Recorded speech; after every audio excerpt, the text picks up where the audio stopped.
ভোলা ময়রার দোকান থেকে এক সের ছানা কিনে নিয়ে আসবে। হ্যাঁ, মা খেতে চেয়েছে। হ্যাঁ, আবার ছানা? না না, আর পারবো না। মাসের শেষ, এখন একদম বায়না করবে না ছানা। হেহ, এখন দানা কিনবার সামর্থ্য নেই। না না, একদম ছানার বায়না না। বলি বায়না করবে না? আবার কিরকম? এতদিন পর মা এসেছে, আমি মাকে একটু ভালো মন্দ খাওয়াবো না? এই তো কাল রসবড়া মনোহর নিয়ে এলাম, আজ আবার ছানা। তোমার মায়ের খাওয়া দেখে আমার চোখ একেবারে ছানা বড়া হয়ে যাচ্ছে। তুমি কি গো এইরকম হিসাব করছো? মা বলে কথা। আচ্ছা, আজ মাসের কত তারিখ? বলো বলো বলো বলো, কত তারিখ বলো? 15 তারিখ। তো কি হয়েছে? বলি মাসের অর্ধেক দিনেই তোমার বেতন শেষ। হ্যাঁ, টাকাগুলো কোথায় যায়? হ্যাঁ, এই ঠিক জায়গায় ধরেছিস, ঠিক জায়গায় ধরেছিস। একদম মাসের হিসেব চা। কিপ্টে কোথাকার, মাসের অর্ধেক দিনে বেতন শেষ হয়ে যায়, কোথাও বাজে খরচ করে নিশ্চয়ই। এই যে একদম ভুল ভাল কথা বলবেন না কেমন? সকালবেলা মাথা খুব ঠান্ডা আছে তাই রক্ষে, নইলে এক্ষুনি তাণ্ডব শুরু করে দিতাম, ভূতের নাচন। কিপ্টে জামাই। আমাকে কিপ্টে বলছেন? হ্যাঁ, আপনি কি? হ্যাঁ, কিপ্টের শিরোমণি জামাই ষষ্ঠীতে নকুল দানার মতো দুটো মিষ্টি খাইয়ে ষষ্ঠী সারলেন, আমাকে পান্তা ভাতে পেট শান্ত করালেন, রাতে জলমুড়ি আর বাতাসা দিয়ে আমার হতাশা বাড়ালেন। হ্যাঁ, বলি মা কোথায় পাবেন বলো? মার কে আছে? কেন? তোমার অপগণ্ড ভাই, আমার একমাত্র শ্যালক। কেন যে মরতে তোকে এইরকম একটা কিপ্টে লোকের সাথে বিয়ে দিলাম? হায় হায় হায় হায়, আমার মেয়ের সারাটা জীবন আর মাস চালিয়ে দিল। শোনো, আমার ছেলে তোমার মতো কিপ্টে নয়, দরাজ, বুঝেছো? দরাজ। হ্যাঁ, এই, আমি কিন্তু তখন থেকে সহ্য করে যাচ্ছি, রাগ আসছে কিন্তু রাগছি না, বুঝলে? রেগে গেলে কিন্তু ভূতের নাচন শুরু হবে। গিনি, তুমি তোমার মাকে সামলাও, কিন্তু তোমার ভাই আর আমার মধ্যে তুলনা টানছে। তুমি বা মায়ের মুখের ওপর তর্ক করছো কেন? যাও, কথা না বাড়িয়ে বাজারে যাও। মা, ও মা, তুই ভেতরে এসো। তোমার না উচ্চ রক্তচাপ, কবিরাজ মশাই তোমাকে না রাগ করতে বারণ করেছে। মা, খানা আনতে একদম ভুলবে না, যাও। যত আদিক্ষেতা।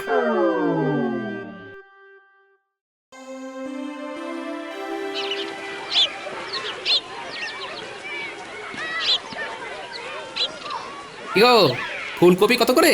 3 মোহর। এর দামাদামি হবে না, নিলে নাও, না নিলে যাও। নেব বলেই তো এলাম, ওইভাবে কথা বলছো কেন? হ্যাঁ, এতদিন হয়ে গেল গোপাল, তুমি বাজার করতে শিখলে না। দেখো দেখো কিরকম ভাবে বাজার করতে হয়। তুমি কপিটাকে দূর থেকে জিজ্ঞেস করলে কত করে, আর আমি কি করব?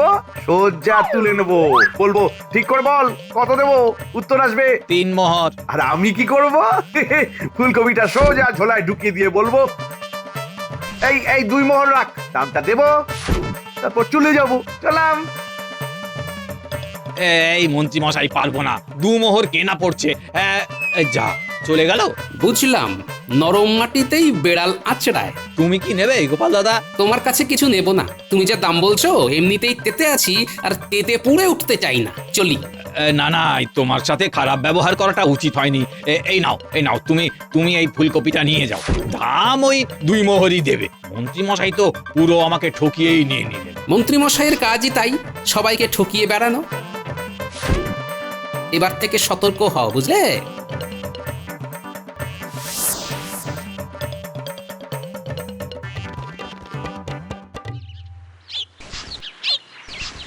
গিন্নি, এই নাও, বাজারে এনেছি, তাড়াতাড়ি ভাত বসাও দেখি, আমি স্নান সেরে আসছি। এই কি কি কি কি এনেছো? দেখি দেখি দেখি। এই মায়ের জন্য ছানা এনেছো? হ্যাঁ, এনেছি, এই নাও নাও নাও, দেখে নাও কি কি আছে। এটা কি? কেন, চিনতে পারছো না? বেগুন। বলি এত সরু বেগুন তো আমি দেখিনি। তাই প্রশ্ন করছিলাম, কোথা থেকে এই সরু লিকলিকে বেগুনটাকে পেলে গো? হ্যাঁ, ওই ওই ওই, দেখি দেখি বেগুনটা কিরকম। ও মা গো, এটা নাকি বেগুন? হ্যাঁ গো জামাই, তুমি কি বাজার করতে জানো না? কেন জানবো না? বিয়ের পর থেকে আমার বাড়ির বাজার কে করে দিয়েছে? আমার শ্যালক। এই, আমার ছেলের কথা একদম তুলবে না।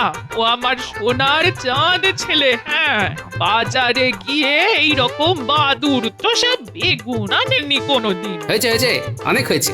আপনার ছেলের কীর্তি কাহিনী না বলাই ভালো। ওই তো জামাই ষষ্ঠীর দিন দেখলাম ছোট ছোট নকুলদানার মতো সন্দেশ, টোকো আম। এই দেখুন ফুলকপিটা দেখেছেন? আপনার দিকে চেয়ে হাসছে। ঘটা গোপাল দাদার ঘরে যুদ্ধ চলছে। চুপ, শোন, মন দিয়ে শোন। এই দেখুন দেখুন দেখুন আলুগুলো দেখুন, হ্যাঁ কি চকচক করছে। আমি বাজারের সেরা জিনিসটা আনি, বুঝলেন? আর আপনারা ওই কিপটেদের মতো পিঁপড়ের পেছন টিপে টিপে মানুষকে খাওয়ার। এই ভালো হচ্ছে না বলে দিচ্ছি। তুমি তখন থেকে আমার মাকে যা নয় তাই বলে যাচ্ছ। হ্যাঁ? তোকে দেখে আমার বুক ফেটে যাচ্ছে। তোর বাবা তোর হাত পা বেঁধে নদীর জলে ফেলে দিয়েছে। হ্যাঁ, শুনুন, আমার শ্বশুর মশাইয়ের মতো বিচক্ষণ মানুষ খুব কম ছিলেন। উনি আমাকে একদিন বলেছিলেন, বাবা আমার মেয়েটা একদম আমার মতো হয়েছে, তাই আমি তোমার হাতে আমার নরম মনের মেয়েটাকে তুলে দিচ্ছি। খুব শ্বশুরের সুখ খ্যাতি হচ্ছে। পুড়ছে পুড়ছে, পোড়া পোড়া গন্ধ বেরোচ্ছে। বাবা আরো বলেছিলেন, আমার ছেলেটা একটা অলস অকর্মণ্য, একদম ওর মায়ের দিকে গেছে। দেখছিস দেখছিস, আমাকে অলস অকর্মণ্য বলছে। তোর বাড়িতে এসে আমি কি রকম অপমানিত হচ্ছি। এই দেখুন, আবার আপনি আমার ঘাড়ে দোষ চাপাচ্ছেন। কথাটা তো আমি বলিনি মা, বলেছেন আমার বিচক্ষণ শ্বশুর মশাই। তিনি ত্রিকালজ্ঞ মহাপুরুষ ছিলেন, প্রাতঃস্মরণীয় ব্যক্তি। যা শোনার শুনে নিয়েছি। এই গিন্নি, এই তোমাদের সাথে কথা বলতে বলতে আমার স্নান করার দেরি হয়ে যাচ্ছে। আমি যাচ্ছি স্নান করতে, তুমি ভাত বাড়ো। আমি পারবো না। হ্যাঁ। ঠিক আছে, তোমাকে বাড়তে হবে না, আমি না খেয়েই যাব। কি আপনি খুশি তো?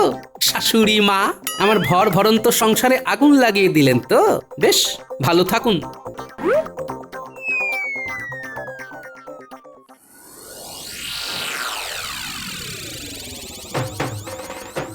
মন্ত্রী মশাই বাড়িতে আছেন?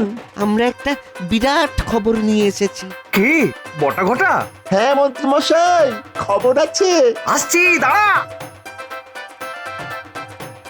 বল বল, কি ব্যাপার? একটা কথা আছে যেটা শুনলে আপনি তুরত করে নেচে উঠবেন। হ্যাঁ, তাই নাকি? চল ভেতরে চল। আজ আমার শাশুড়ি ঠাকুরনের জন্য দেরি হয়ে গেল। না খেয়ে রাত সবাই যাচ্ছি। কেন যে মাঝে মাঝে রেগে যাই জানি না। আমি তো জানি আমি খাইনি, আমার গিন্নিও খাবে না। কি গো গোপাল দাদা, নিজের মনে কি বিড়বিড় করছো? আর কি, ওই একটা প্রবাদ আছে না, ভাবিয়া করিও কাজ করিয়া ভাবিও না, ওইটা মনে মনে চালিয়ে নিচ্ছি। কেন এই সময়ে আবার ওই প্রবাদটা নিয়ে পড়লে কেন? কি না ভেবে করলে তুমি? ওই যে সকালবেলা তোমার বউঠানের সাথে একটু ওই গোলমাল হয়ে গেল, ব্যাস গেলাম রেগে, চলে এলাম না খেয়ে। তার মানে তোমার আর বউঠানের দুজনের কারোর আর খাওয়া হবে না? সেটাই তো খুব মনে লাগছে গো। আরে দোষটা আমার গিন্নির না, দোষটা আমারও না। বাড়িতে কি তোমার শাশুড়ি এসেছে গোপাল দাদা? কি করে বুঝলে? আমরা একই পথের প্রতীক গো। দেখছো না, তাড়াতাড়ি দোকান বন্ধ করে বাড়ি যাচ্ছি। সাবধানে থাকিস ভাই। তুমিও সাবধানে থেকো, কথা বলো না। হ্যাঁ, জানবে বোবার শত্রু নেই।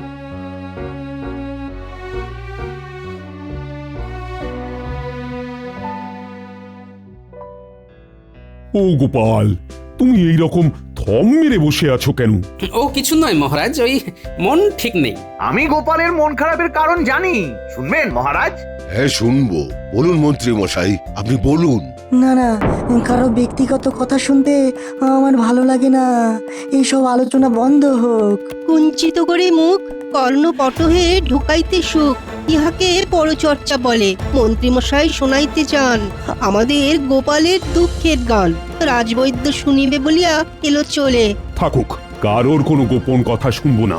মন্ত্রীমশাই, আপনাদের লজ্জা পাওয়া উচিত। একজন মনের কষ্ট চেপে এসেছে কর্মস্থলে, আর আপনারা ওর কষ্ট কমানোর পরিবর্তে কষ্ট বাড়ানোর চেষ্টা করছেন। ঠিক বলেছ বিজ্ঞানী, পরচর্চা আর পরনিন্দা আর চলবে না। গোপাল, তোমার কি হয়েছে সেটা শুনবো, কিন্তু একান্তে। না মহারাজ, বিশেষ কিছু না, ওই দাম্পত্য কলহ। শুধু কলহ নয় মহারাজ, আরো অনেক কিছু। ওই যে স্বভাব যাবে না বলে একটু ফাঁক পেয়েছো আর অমনি শুরু করে দিয়েছো না।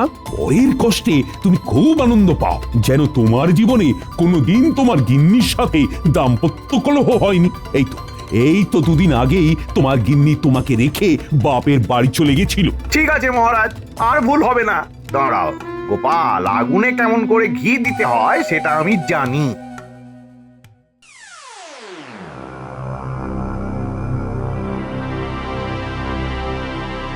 তোকে আর এই নরকে রাখবো না। আমি তোকে কালই আমার কাছে নিয়ে যাব। না না না না, কাল নয়, আজই নিয়ে যাব। আজ কি আজই? হ্যাঁ, সব গুছিয়ে নে দেখি, সব গুছিয়ে নে। আরে এটা হয় নাকি? কেন হয় না শুনি? সব হয়। তুই যদি না যাস তাহলে বুঝবো তুই আমাকে ভালোবাসিস না। ঠিক আছে, তোমার জামাই আসুক, ওকে বলে আমি তোমার সাথে চলে যাবো। হ্যাঁ, না বলে যাওয়াটা ঠিক ভালো দেখায় না গো। ঠিক আছে। আবার কি ঠিক আছে গিন্নি? কিচ্ছু ঠিক নেই বাছা। আমি তোমার আসার জন্যই অপেক্ষা করছিলাম। আমি আমার মেয়েকে নিয়ে চলে যাচ্ছি এইটে বলার জন্য। চলে যাচ্ছেন মানে? এই গিন্নি, তোমার মা কি বলছেন? তোমাকে নিয়ে চলে যাচ্ছে মানেটা কি? মানেটা হলো আমি এখন থেকে মায়ের কাছে থাকবো। হ্যাঁ। ও, তুমি যাবে বলে পা বাড়িয়ে আছো? ঠিক আছে, যাও, কিছুদিন মায়ের কাছ থেকে ঘুরে এসো। কিছুদিন মানে আমি চিরদিনের জন্য নিয়ে যাচ্ছি, আর ফিরে আসবে না। ঠিক আছে, দেখা যাবে কে ফিরে আসে আর কে আসে না। আমার নাম গোপাল। যাও গিন্নি, যাও যাও।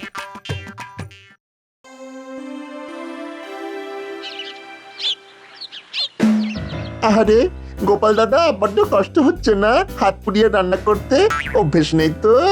বিশ্বাস করো গোপাল দাদা, বিশ্বাস করো, তোমার দুঃখ আমরা আর দেখতে পারছি না। খুব কান্না পাচ্ছে। জানি তো, আমার বাবা বলেছিলেন এমন একটা সময় আসবে যখন তোর দুঃখে শিয়াল কুকুরও কাঁদবে। বাবার কথা আজ সত্য হলো। তার মানে তুমি কি বলতে চাইছো আমরা শিয়াল কুকুর? ওই আর কি। কেমন কায়দা করে আমাদের শিয়াল কুকুর বলে দিল দেখলি? শুনলাম। ঠিক আছে, আমাদের কামড়টা তো রয়েছে। শিয়াল কুকুর যখন নখদন্তহীন, নখ দাঁত নেই, তোদের কামড়ে আমার কিচ্ছু হবে না রে বটা ঘটা। যাই, এবার তারা আছে। অনেকদিন হয়ে গেল, আজ একবার দেখা করে আসি।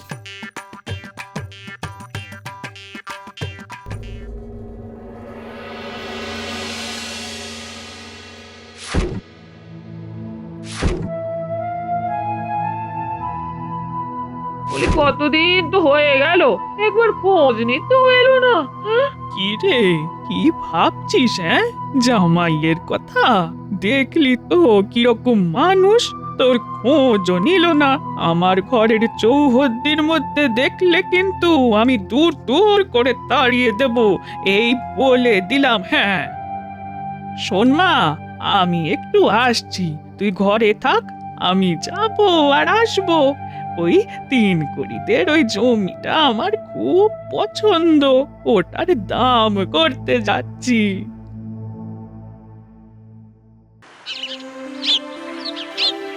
খুব হঠকারী কাজ হয়েছে। এইভাবে মায়ের সাথে হুট করে চলে আসাটা মোটেই ঠিক হয়নি। হ্যাঁ, এইবার একটু কোমল স্বরে ডাকি, গিন্নি, ও গিন্নি। ওর গলা শুনলাম যেন। হ্যাঁ বাবা, এতদিনে মনে পড়লো। মনে আমার সব সময় পড়ে গিন্নি। চলো, তোমাকে নিতে এসেছি। আচ্ছা, এখানে এসে হানা দেওয়া চলছে? দাঁড়াও, দেখাচ্ছি মজা। এই নাও, তোমার জন্য ভোলার দোকানের সরভাজা এনেছি গিন্নি। ও মা, তাই? দাও দাও, কতদিন খাইনি।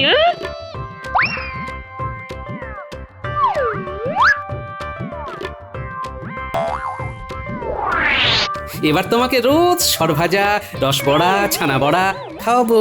না না না, কিচ্ছু খাওয়াতে হবে না। তুমি এখান থেকে মানে কেটে পড়ো তো। আমি আমার গিন্নিকে না নিয়ে ফিরবো না।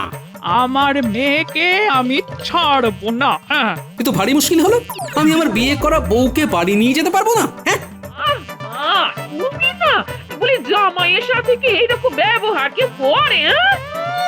জামাই, আমি ওকে জামাই বলেই মানি না। সর্বনাশ! হ্যাঁ?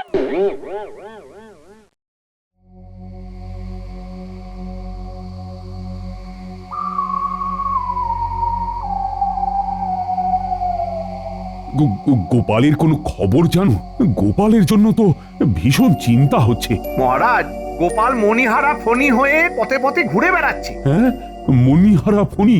আহারে, তাহলে তো ওর খুব কষ্ট হচ্ছে। গোপাল বোধহয় আর স্বাভাবিক হবে না মহারাজ। আরে শুভ শুভ বলুন, শুভ শুভ বলুন। আমার বিশ্বাস গোপাল সব বিপদ কাটিয়ে আবার স্বমহিমায় ফিরবে। হ্যাঁ, সেগুড়ে বালি, এবার আমাকে মাঠে নামতে হবে আর সভার কাজ শেষ করে একবার গোপালের শাশুড়ির সাথে দেখা করে আসবো।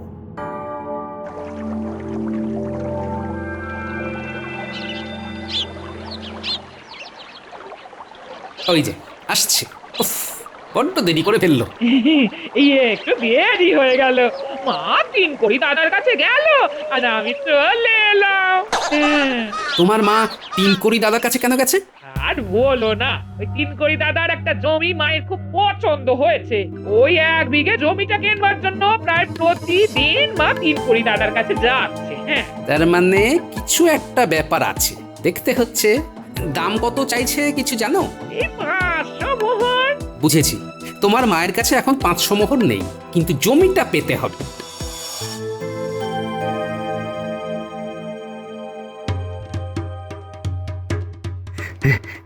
এই একটা মোক্ষম সুযোগ এসেছে। এই এই সুযোগটা হারালে চলবে না। গোপাল এখন নেতানো মুড়ি আর নদীর ঘাটে গোপাল আর গোপালের বউ। না, মণিকে ফণির কাছে আসতে দেওয়া চলবে না। বুড়িকে এক্ষুনি জানাতে হবে। যাই।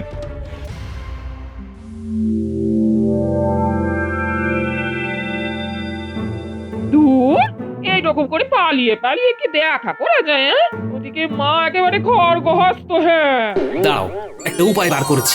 শোনো, তোমার মাকে আমি 500 মোহর ধার দেব। সে কি গো, আমার মা তোমার হাত টুকুর করবে না গো। ওই মোহর আর তুমি ফেরত পাবে না। হ্যাঁ, পাবো না তো জানি, খেলাটা তো ওখানেই শুরু হবে গিন্নি। আমি তোমাকে যা যা বলবো তুমি ঠিক তাই তাই করবে। তুমি টাকাটা ধার দেবার আগে ঘুণাক্ষরে জানাবে না যে এই 500 মোহর আমি দিয়েছি। কেন গো? তাহলে ধারটা নেবেন না। ধার দেওয়া হয়ে গেলে, জমি কেনা হয়ে গেলে তখন তুমি আমার নাম বলবে। মনে থাকবে? হ্যাঁ, ঠিক আছে, তাই করবো।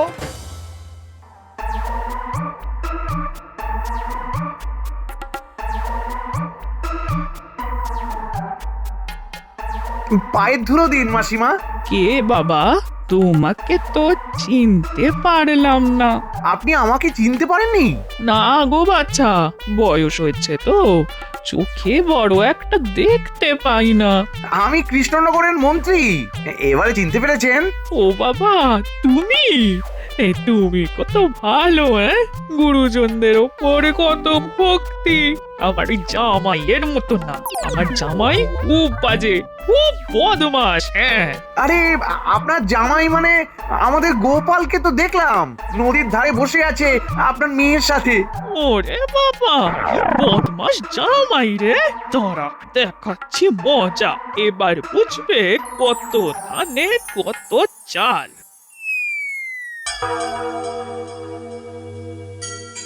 ব্যাস ব্যাস, আমার কাজ শেষ। আগুনে ঘি দিয়ে দিলাম।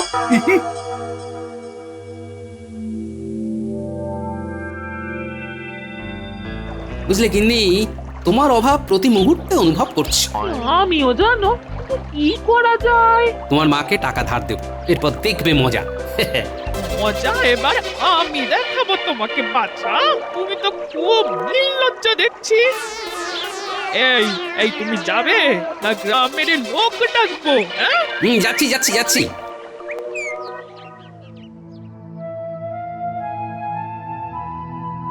কতদিন হয়ে গেল আমার স্বভাব মণিহারা, গোপাল নেই।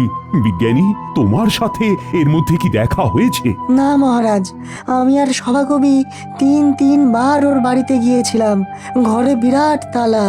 হ্যাঁ, কোথায় গেল গোপাল? হায় রে মোদের কপাল। তোমার খুব সাহস বেড়েছে, এক্ষুনি মা চলে আসবে। হ্যাঁ তোমার মা এখন কিছু করবে না, দেখেও দেখবে না। হ্যাঁ তুমি সব বুঝে গেছো, আমার মাকে চেনো? হ্যাঁ হাড়ে হাড়ে চিনি। আসুন মা, আপনার জন্যই অপেক্ষা করছি। না বাবা, তুমি বসো, আমি যাই। এটা কি হলো? 500 মোহর যে ধার দিয়েছি, যে ধার নেয় সে কি আর সামনে আসে?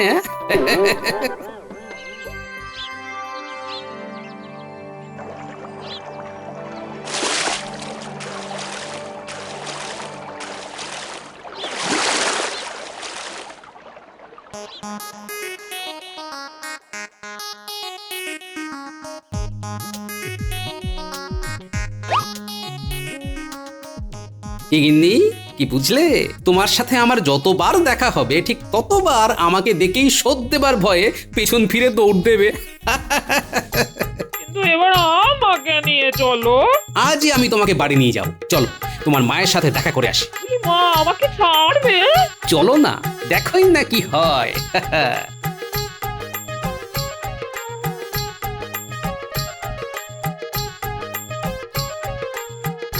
শাশুড়ি ঠাকুরন, এবার আমার ওই 500 মোহর উপর হাত করুন, মানে ওই শোধ দিন।